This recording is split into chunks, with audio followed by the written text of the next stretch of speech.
कितने तबाही से दो चार किया और ईमान वालों को कैसे अल्लाह रब्बुल इज्जत ने बतलाया, ये सारी चीजें कुरान में तफसील से जिक्र की गई है। इजाजत दी क्या इस कदर धोखे में है। जो लोग ये कहते हैं कि इस्लाम तलवार के जोर पर फैला है, 13 साल मजलूमियत की जिस सूरत हाल से दो चार रहे मुसलमान, तारीख पढ़ो दुनिया की, दूर दूर तुम्हें ऐसे कोई तजुर्बे नहीं मिले। 13 साल बराबर मुसलसल सख्त से सख्त तकलीफों से गुजरे मुसलमान, लेकिन किसी को कत्ल करने, किसी के साथ धोखा करने की इजाजत दी गई क्या? नहीं दी गई। बहरहाल ये तो 13 साल की जिंदगी थी। 13 साल के बाद इजाजत मिली रसूल अकरम को, आप हिजरत कर जाए, यहाँ से मक्का छोड़कर मदीना चले जाए। बड़ी हसरत भरी नजरें डालते हुए मक्के पर, और अल्लाह का रसूल मक्के से जुदा होता, रात का वक्त एक किले पे खड़े होकर कहते हैं, या मक्का, ऐ मक्का, तू मेरा महबूब शहर है, तेरी फजाओं में पल बढ़कर मैं जवान हुआ, मुझे बड़ी मोहब्बत है तुझसे, अपनी जमीन से, अपनी सरजमीन से, अपने मुल्क से हर एक आदमी को मोहब्बत है। रसूल अकरम भी फरमाते हैं कि मुझे बड़ी मोहब्बत है तुझसे, लेकिन क्या करूं,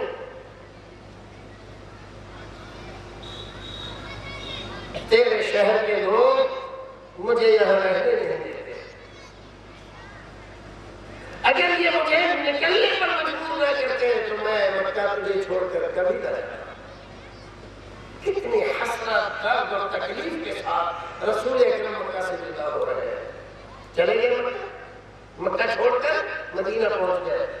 वहां जाकर देखा मक्का के बिल्कुल बरखिलाफ यहाँ का मामला है। 113 साल हो गए। कितने साल हो गए? 113 साल। 113 साल अल्लामा नकवी ने लिखे अपनी तफसीर में। 113 साल हो गए औस और खजरज के दरमियान लड़ाई को। औस और खजरज अंसार के दो कबीले। इसको दूसरे शब्दों में ये भी कह दो कि यहूदियों के अलावा जो अरब के लोग थे जो मदीने में रहते थे, उनमें दो बड़े कबीले थे, एक औस और एक खजरज, और 3 कबीले यहूदियों के मदीने में थे, बनु कुरैज़ा और कैनुका और बनु नज़ीर।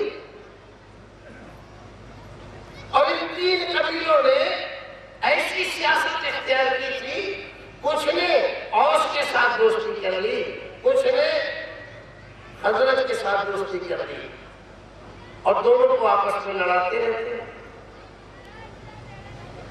तादाद के एतबार से इनकी तादाद कम है यहूदियों की, इन अरब के लोगों की तादाद ज्यादा है।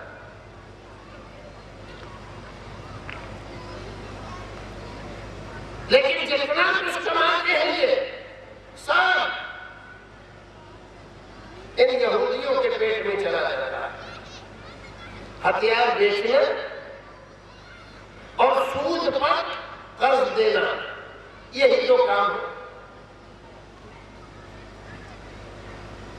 आज भी यहूद के यही काम है सारी दुनिया में। सारी दुनिया में हथियारों के सबसे बड़े व्यापारी यही यहूदी है, और सारी दुनिया में जो कुछ भी जंग जारी है इन्हीं की कारस्तानियों से जारी है। रसूल अकरम सल्लल्लाहु अलैहि वसल्लम ने जब देखा तो औस के भी कुछ लोग मुसलमान हो गए थे, खजरज के भी कुछ लोग मुसलमान हो गए थे, लेकिन देखा इनकी हालत तो बहुत खराब है। रसूल अकरम सल्लल्लाहु अलैहि वसल्लम ने दोनों कौमों के लोगों को जमा किया। जमा करने के बाद अल्लाह के नाम पर, ईमान के नाम पर, इस्लाम के नाम पर, अपनी मोहब्बत के नाम पर भाई भाई बना दिया। और जो मुसलमान मक्के से हिजरत करके मदीना पहुंचे थे, इनका तो कोई घर नहीं था, कौम भी नहीं थी। मदीना के जो लोग थे, एक अंसारी को एक मुहाजिर के साथ भाई बना दिया, ये तुम्हारा भाई है। और इन अंसार ने भी वो अमल और किरदार के जौहर दिखाए कि हज़रत अब्दुर्रहमान बिन औफ रज़ियल्लाहु ताला अन्हु एक मुहाजिर सहाबी है, जिस सहाबी के साथ अंसारी सहाबी के साथ इनकी मुआफ़ात कराई गई, भाईचारा कराया गया, बड़ा खुश हुआ, मुझे एक नया भाई मिल गया है। कहा भाई आओ चलो घर चलते हैं। मस्जिद नबी से उठे, घर गए, घर दिखाया, माशाअल्लाह आपका घर बहुत अच्छा है, चलो भाई दूसरे घर चलते हैं। दूसरे घर गए, वो घर भी दिखाया, माशाअल्लाह बहुत अच्छा घर है आपका। चलो भाई बाग चलते हैं, बाग दिखाया, खजूरों के बेहतरीन पौधे, फसल लगी हुई है, माशाअल्लाह भाई तुम्हारा बाग बहुत अच्छा है, चलो दूसरे बाग चलते हैं। दूसरा बाग दिखाया, फिर घर आए। उस जमाने में पर्दे की आयत नाज़िल नहीं हुई। एक बीवी को आवाज दी, वो आई, भाई ये मेरी बीवी है। दूसरी को आवाज दी, वो भी आई, ये मेरी बीवी है।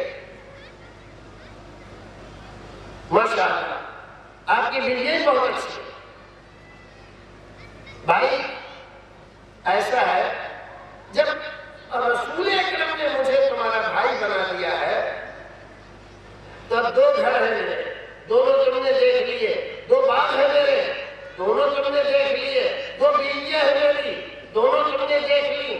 अब बता दो, क्या बता दो, कौन सा घर लोगे? नहीं नहीं, मुझे घर नहीं चाहिए, अल्लाह तुमको मुबारक करे। कौन सा बाग लोगे? मुझे तुम्हारा बाग भी नहीं चाहिए, अल्लाह तुमको मुबारक करे। कौन सी बीवी को तुम लेना चाहते हो? मैं उसको तलाक दे देता हूँ, इज्जत गुजर जाए तो तुम उससे शादी कर लेना। बारक अल्लाहु लका फी अमवालिका व औलादिक, अल्लाह तुम्हारे माल और औलाद में बरकत दे। भाई हम तो ताजिर लोग हैं, मक्के के लोग ताजिर थे, हम तो ताजिर लोग हैं। आप तो हमें ये बतलाइए माल कहाँ से खरीदा जाता है और कहाँ बेचा जाता है, बस इतना हमारे लिए काफी है। हमें तुम्हारा घर नहीं चाहिए, तुम्हारा बाग नहीं चाहिए, तुम्हारी बीवियां नहीं। आप अंदाजा कर सकते हैं इस मोहब्बत का, इस भाईचारे का। ज्यादा दिन नहीं हुए हैं, आज भाईचारा हुआ है और आज भी भाई अपना सब कुछ देने के लिए तैयार है। लेकिन मुहाजिर भी पक्का ईमान वाला है, उस पर ईमान रखता है।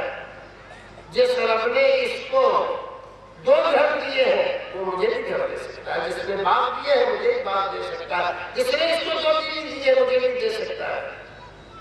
ईमान था ना मजबूत, तवक्कुल, भरोसा। नतीजा क्या हुआ?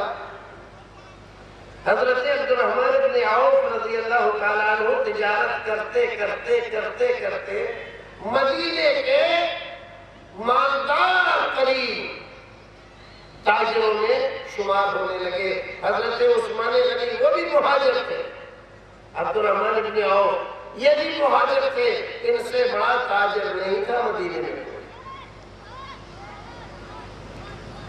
जिंदगी के हालात बयान किए जाए तो बात दूसरी तरफ निकल जाएगी। सिर्फ एक बात बताता हूं, जब इनकी वफात हुई इसकी हजरत अब्दुर्रहमान बिन औफ की, एक बात और रह गई। जब ये मक्के से आए थे तो जालिमों ने इनका घर छीन लिया, जिस ऊंट पर आ रहे थे ऊंट छीन लिया, अपनी बीवी को लेकर आ रहे थे बीवी को छीन लिया कि तो हमारी लड़की है, उसको कहा नहीं जा रहा।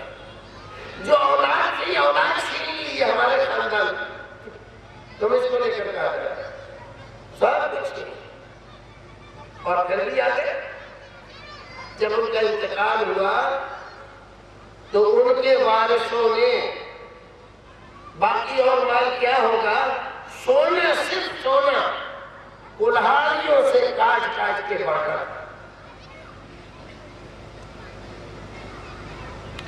सोना समझ रहे हैं ना? आजकल तो एक नथनी, एक लौंग की कितनी कीमत है।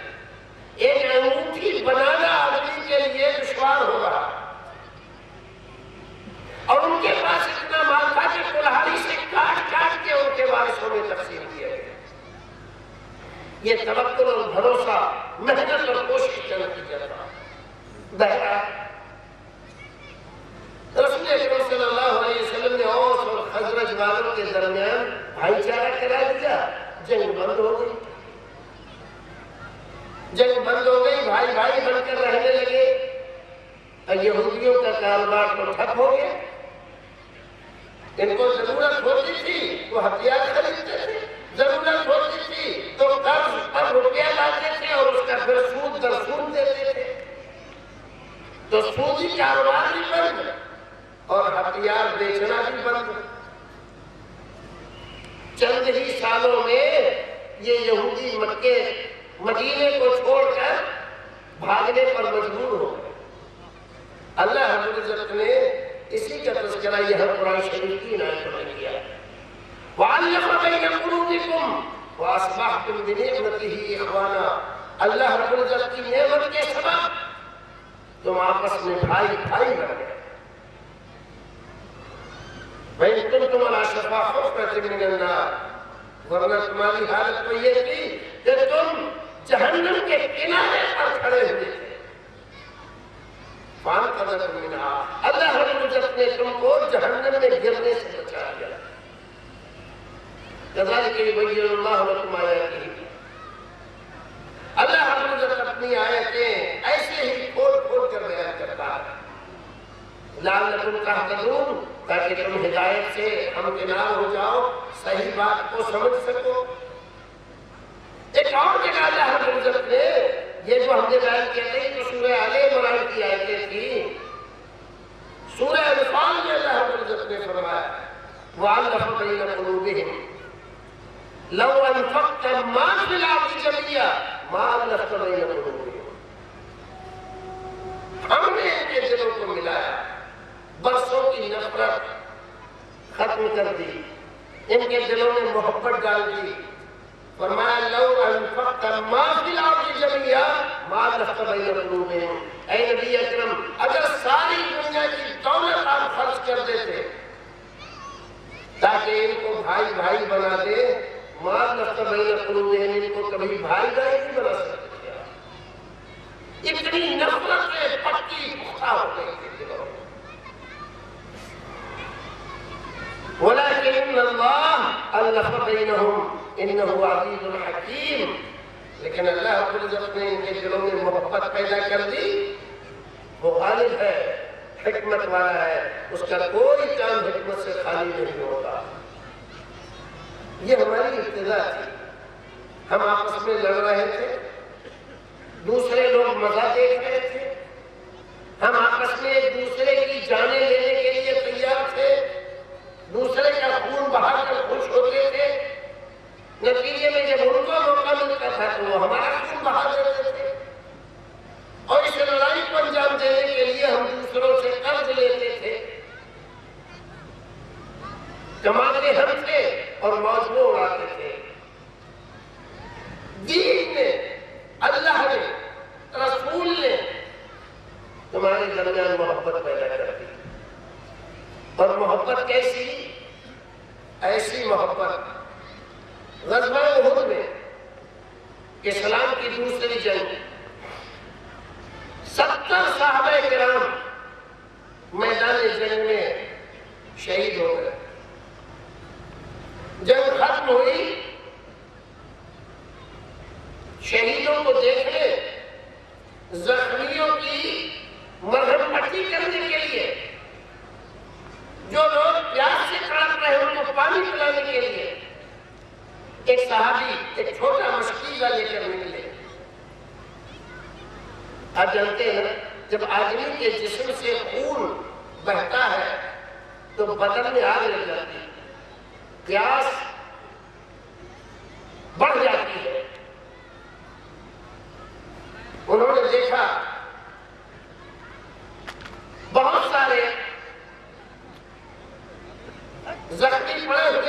मैदान में और पानी पानी पुकार रहे हैं।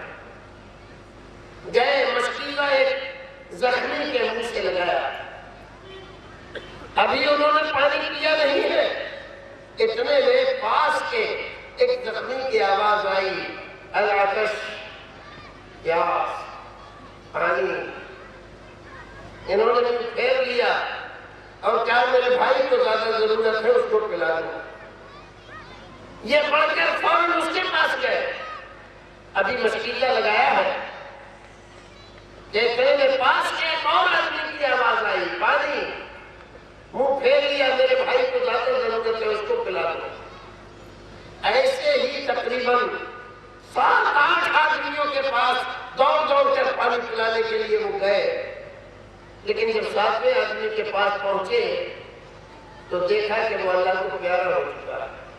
उसकी रूह कफ़स से उठरी से परवाज कर गई, पलटे वापस जिसके पास से गए थे उसके पास, देखा ये भी चला गया, उससे पहले जिसके पास थे, जैसे गए थे वैसे ही वापस आ रहे थे। एक आदमी को भी पानी पीना नसीब नहीं हुआ, प्यासे थे मगर प्यासे ही रहे, जामों को छलकता छोड़ा। ये भाई थे, ये मुसलमान थे। इस्लाम ने ऐसे मौके पर ईसा की जो मिसाल पेश की है, दुनिया की कौमों में ऐसी कोई दूसरी मिसाल तुम्हें मिलेगी नहीं। ये मौका किसने किया था? इस्लाम, अल्लाह ने, रसूल ने। इसीलिए कुरान ने कहा, अगर तू सारी दुनिया की दौलत भी इसके लिए खर्च कर देता, इनके दिलों में मोहब्बत पैदा नहीं हो सकती थी, लेकिन अल्लाह रब्बुल इज्जत ने इनके दिलों में मोहब्बत पैदा कर दी। इस मोहब्बत ने फिर वो कमाल दिखाया, सारा अरब खुलफाए राशिदीन के जमाने में, सारा इराक उमर फारूक के जमाने में, शाम उमर फारूक के जमाने में, मिस्र उमर फारूक के जमाने में, हजरत उस्मान गनी का दौर आया तो इस्लामी ममलकत इतनी बढ़ चुकी थी कि मिस्र, शाम, इराक, खुरासान, ईरान, इन तमाम तक इस्लाम का परचम फैल चुका था और उसके फरेरे लहरा रहे थे इतनी तेजी के साथ कि दुनिया की किसी कौम ने इतनी तेजी के साथ तरक्की नहीं की। ये सब क्या था? उसी मोहब्बत का नतीजा था, उसी प्यार का नतीजा था, जब सारी कौम अपने आप को एक समझती थी। हमारे हिंदुस्तान के और अरब के ताल्लुकात बहुत पुराने हैं। अरब के ताजिर हिंदुस्तान के साहिली इलाकों में तिजारत के लिए आया करते थे। उस जमाने में सिंध के अंदर एक बादशाह था, राजा था, दाहिर नाम का। अरब के काफिले को लूट लिया, औरतों को गुलाम बना लिया, मर्दों को कत्ल कर दिया। उसमें से चंद आदमी किसी तरह जान बचाकर पहुंच गए अब्दुल मलिक के दरबार में और उन्होंने जाकर उस विपदा की, उस तकलीफ की दास्तान सुनाई दरबार में खड़े होकर। और उसमें सिर्फ इतना कहा कि अमीरुल मोमिनीन, एक औरत ने जब उसको गिरफ्तार किया जा रहा था, उस पर जुल्म किया जा रहा था, तेरा नाम लेकर आवाज दी थी।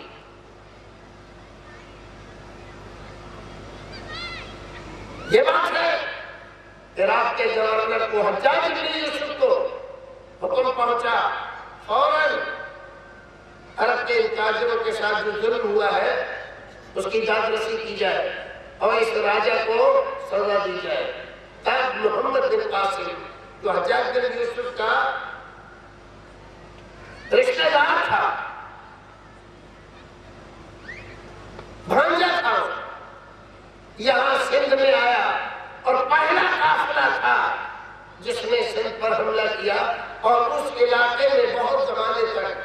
इस्लामी हुकूमत कायम की।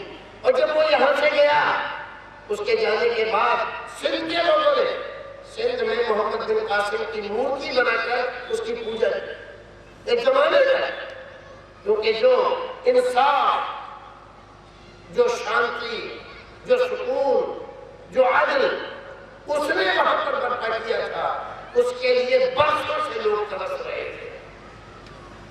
ये तुम्हारी तारीख, ये तारीख के चंद एक तस्करे हैं। भूल गए तुम क्या थे, तुमने भुला दिया तुमने क्या किया है, इस हिंदुस्तान को क्या दिया है।